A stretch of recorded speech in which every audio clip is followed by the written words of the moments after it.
The sands of Egypt had witnessed the rise and fall of pharaohs for millennia. But in the 1st century BC, a new power emerged on the horizon, Rome, and caught between a glorious past and an uncertain future stood a queen unlike any other, Cleopatra. Born into a dynasty of Greek origin, Cleopatra VII Philopator was a true daughter of the Nile. Unlike many of her predecessors, she embraced Egyptian language and customs, endearing herself to her people and establishing a powerful connection to the ancient land she ruled. Even her name echoed the grandeur of ages past, but her kingdom was a shadow of its former glory.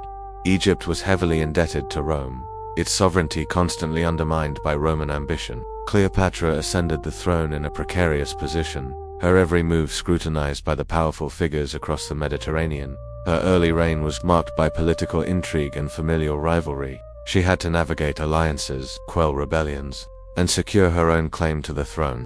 Her intelligence and political acumen quickly became apparent. She understood the delicate balance of power and was not afraid to use her wit and charm to her advantage. The arrival of Julius Caesar in Egypt was a turning point in her life and in the fate of her kingdom.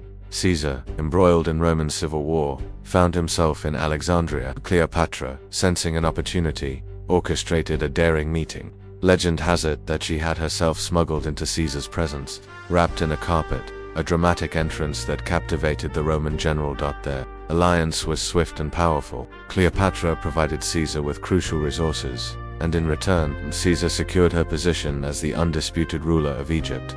Their personal relationship blossomed, and they had a son, Caesarion, a living symbol of their intertwined destinies.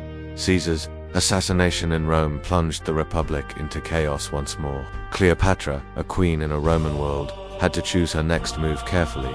Two powerful figures emerged from the turmoil, Mark Antony and Octavian. Cleopatra, ever the pragmatist, assessed the new landscape and saw an opportunity in Antony, the charismatic and powerful general who controlled the Eastern Roman territories. Their meeting in Tarsus was legendary. Cleopatra arrived in opulent style, her barge adorned with gold and purple sails, perfumed smoke filling the air. Antony, captivated by her presence and her vision, was drawn into an alliance that would defy Rome and alter the course of history. Their partnership, both political and personal, became one of the most famous and consequential in the ancient world. But their ambition and their defiance of Rome could not go unchallenged. Octavian, Caesar's adopted son, saw Antony's alliance with the Egyptian queen as a direct threat to Roman power and his own ascendancy. The stage was set for a final, decisive conflict that would determine the fate of Egypt and the future of the Roman world. The alliance between Cleopatra and Mark Antony was more than a political maneuver. It was a partnership of equals, a shared dream of a new Eastern Empire.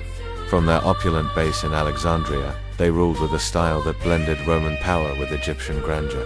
They presented themselves not just as rulers, but as living gods, Antony as Dionysus, the god of wine and revelry, and Cleopatra as Isis, the mother goddess. This was a calculated act of political theater. By embracing these divine personas, they sought to win the hearts and minds of the eastern provinces, creating a cult of personality that could rival the growing influence of Octavian in Rome.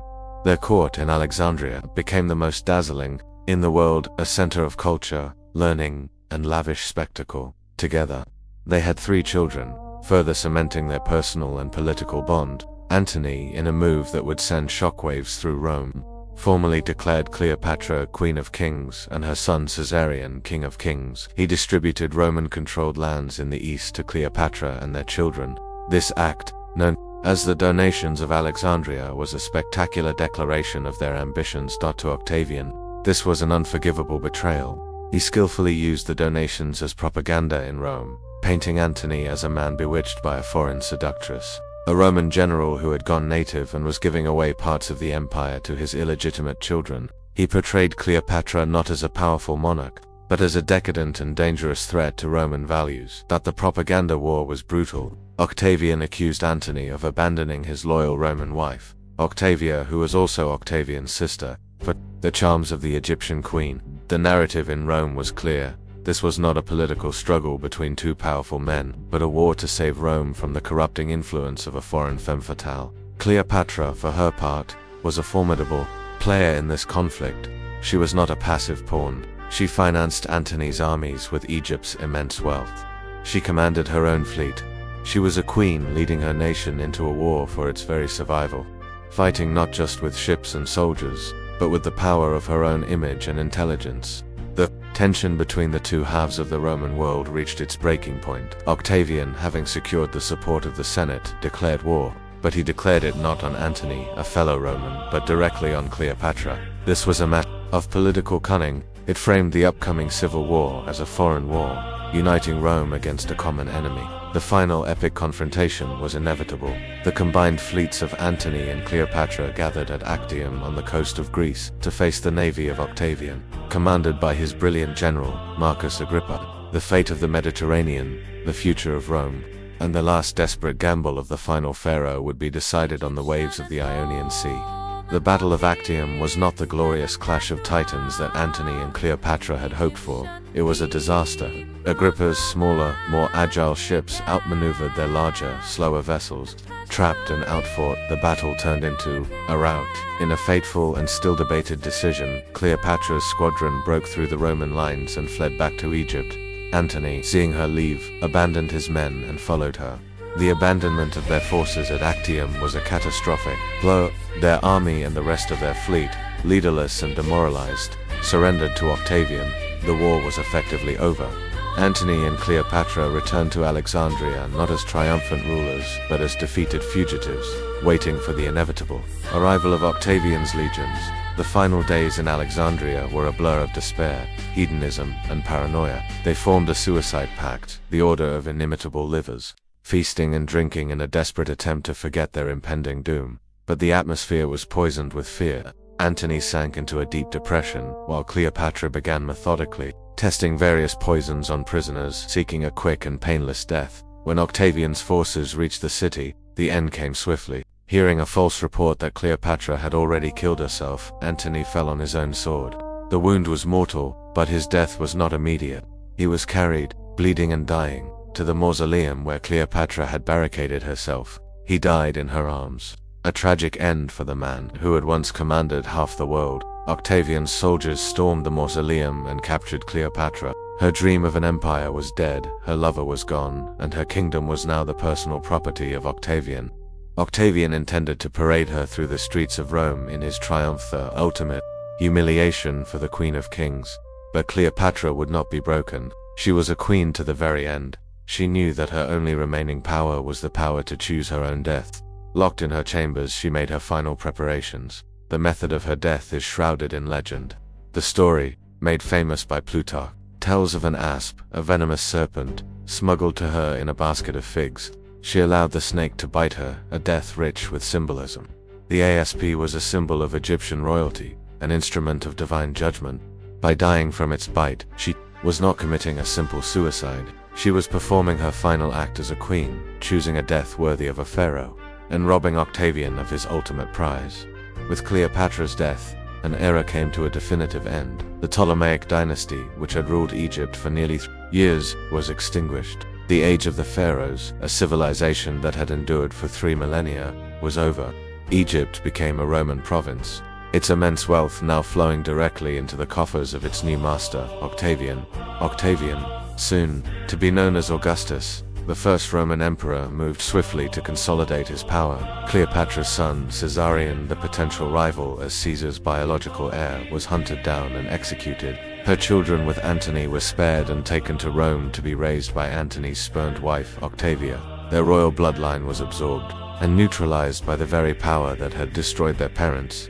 The legacy of Cleopatra has been shaped and reshaped over the centuries, often by her enemies. Roman historians loyal to Augustus portrayed her as a scheming seductress, a decadent foreign queen who used her feminine wiles to corrupt great Roman men. This narrative served to justify Octavian's war and legitimize his rule. But the truth is far more complex. Cleopatra was a highly intelligent and capable ruler, a polyglot who spoke numerous languages, and a shrewd politician who fought to preserve her kingdom's independence against the unstoppable expansion of Rome. Her alliances with Caesar and Antony were not just matters of the heart. They were calculated political gambles, desperate bids to secure a future for her dynasty in a world where Rome was the only superpower.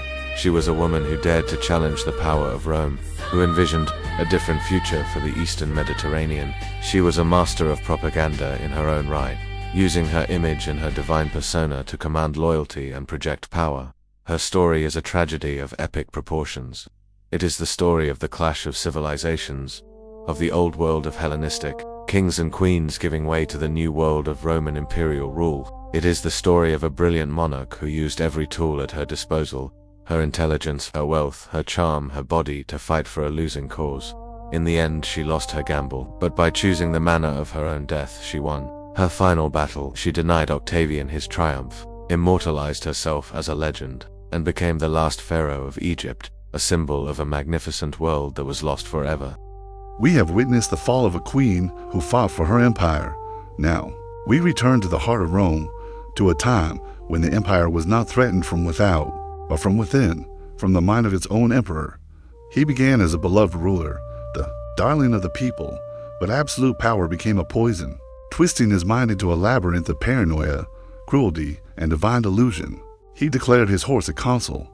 He waged war on the sea itself. He turned the imperial palace into a gallery of horrors where no one, not even his closest allies, was safe from his insane whims.